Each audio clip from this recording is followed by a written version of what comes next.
Assalamualaikum warahmatullahi wabarakatuh. Sahabat beriman, tak hanya malaikat yang ada di langit, ternyata juga ada hewan yang hidup di sana, tepatnya di langit ketujuh. Tentunya hewan-hewan ini berbeda dengan yang ada di bumi. Hewan apa sajakah itu? Seperti apa bentuknya?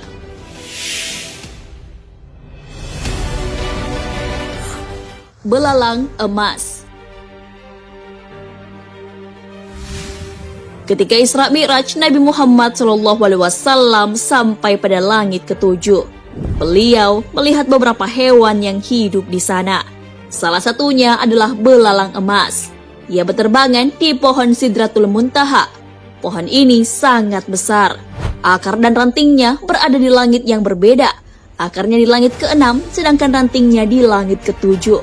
Hal ini sesuai dengan sabda Rasulullah SAW. Dari Asma binti Abu Bakar radhiyallahu anhu, beliau mendengar Rasulullah SAW bersabda, orang yang naik kuda akan mampu melintasi bayang-bayang pohon Sidratul Muntaha selama 100 tahun lamanya, atau 100 penunggang kuda yang sangat cepat yang berada di bawah naungannya. Di sana juga ada belalang dari emas, buahnya seperti kendi yang besar-besar. Hadis riwayat Tirmizi. Hewan bersayap sebagai tunggangan. Tak hanya ada belalang emas, di surga juga terdapat hewan tunggangan yang sekaligus memiliki sayap. Hewan itu diciptakan dari yakut atau mutiara. Ia punya sayap dan bisa mengantar para penghuni surga kemana saja yang ia kehendaki. Hewan ini sesuai dengan keinginan penunggangnya, bisa unta, kuda, atau hewan yang lain. Hal ini sesuai dengan sabda Rasulullah SAW. Diceritakan jika ada seorang pria yang bertanya tentang keberadaan unta di surga. Ada seorang laki-laki yang bertanya kepada Rasulullah, apakah di surga ada unta? Lalu Rasulullah menjawab, jika Allah memasukkan Anda ke dalam surga, maka akan disediakan hewan-hewan tunggangan di surga, sesuai yang diinginkan oleh hati atau jiwa Anda dan yang diinginkan oleh mata Anda. Hadis riwayat Tirmizi dan Ahmad.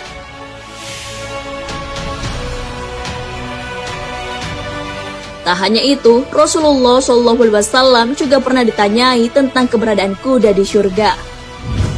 Dari Abdurrahman bin Sa'idah radhiyallahu anhu berkata, aku sangat menyukai kuda. Wahai Rasulullah, apakah di surga ada binatang kuda? Maka Nabi menjawab, wahai Abdurrahman, jika Allah memasukkan engkau ke dalam surga, maka engkau akan menunggangi kuda dari yakut atau mutiara. Memiliki 2 sayap, ia akan terbang membawa engkau kemana saja engkau suka. Hadis riwayat Tabrani.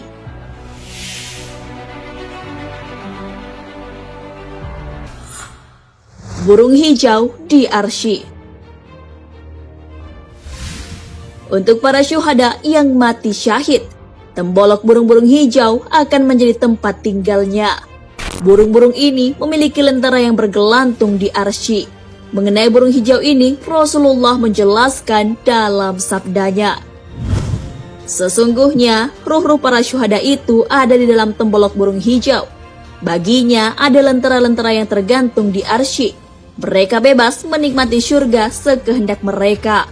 Kemudian singgah pada lentera-lentera itu. Kemudian Rabb mereka memperlihatkan diri kepada mereka dengan jelas. Lalu bertanya, apakah kalian menginginkan sesuatu? Mereka menjawab, apalagi yang kami inginkan sedangkan kami bisa menikmati surga dengan sekehendak kami? Rabb mereka bertanya seperti itu sebanyak 3 kali. Maka tak kala mereka merasa bahwasanya mereka harus minta sesuatu, mereka berkata, wahai Rabb kami ingin roh kami dikembalikan ke jasad-jasad kami sehingga kami dapat berperang di jalan-Mu sekali lagi. Maka tak kala dia melihat bahwasanya mereka tidak mempunyai keinginan lagi, mereka ditinggalkan. Hadis riwayat Muslim.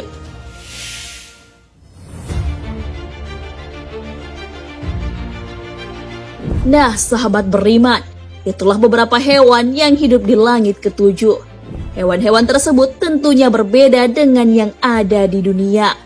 Hewan-hewan tersebut diperlihatkan kepada makhluk mulia, Nabi Muhammad SAW. Tak hanya hewan yang akan kita temui di tempat indah bernama syurga, tapi ada juga pohon-pohonan dan buah-buahan. Hal ini sesuai sabda Rasulullah SAW. Sesungguhnya, di dalam syurga ada sebuah pohon. Jika orang yang berjalan dengan mengendarai kuda yang berlari cepat selama 100 tahun, dan tidak akan putus naungannya ketika mengelilinginya.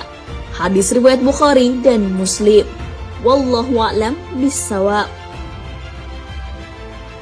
Sahabat beriman, jangan lupa berbagi informasi dengan share video ini, karena sebaik-baik manusia adalah yang paling bermanfaat bagi manusia.